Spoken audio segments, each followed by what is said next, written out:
Family, friends, and survivors. Well, we tried to push that big park model trailer up the hill, and the tractor's got the horsepower to push it up there, but it was spinning in the rock and it's just not able to push it up around the corner. I was hoping we could work on it up where there was power by Dad's house, but not going to happen, so we're going to do it down here.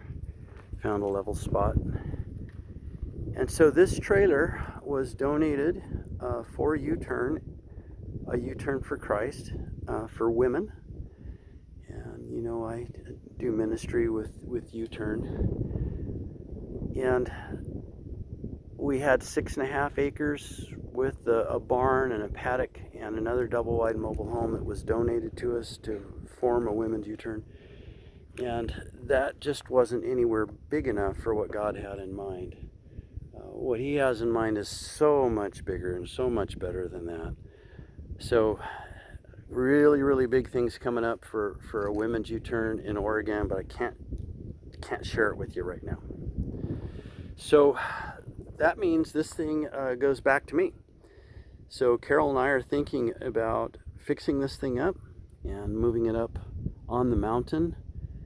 And when we get our septic system in and our underground cistern up there on the mountain and get it all fenced, then we could move this up there and stay in it while we're building the new house.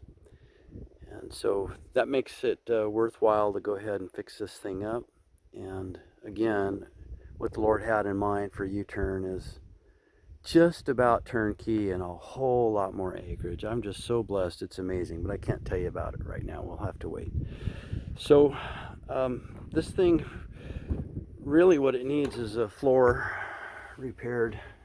It's got 3 slide outs and it's been sitting in the woods for a long time.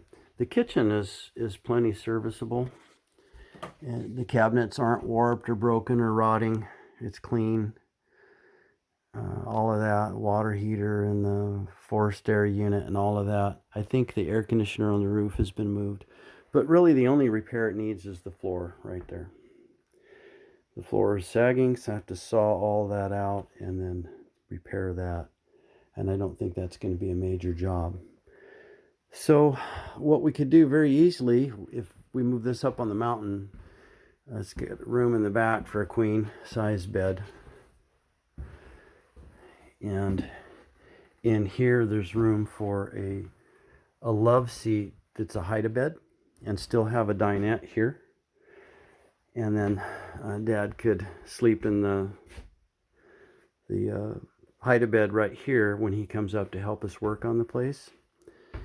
And then if we're having to be up there in the wintertime, we'll put a wood stove right here in the corner.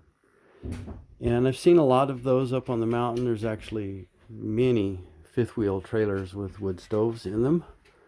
And folks are just careful and do what they got to do.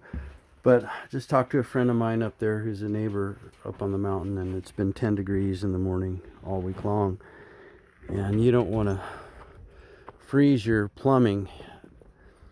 So what we're thinking of doing is we're gonna, since it's a wheat up north, they grow wheat, there's wheat straw, and if we get wheat straw bales and stack them underneath so that it goes right up against that frame, and then put corrugated, you're the star of the show, aren't you?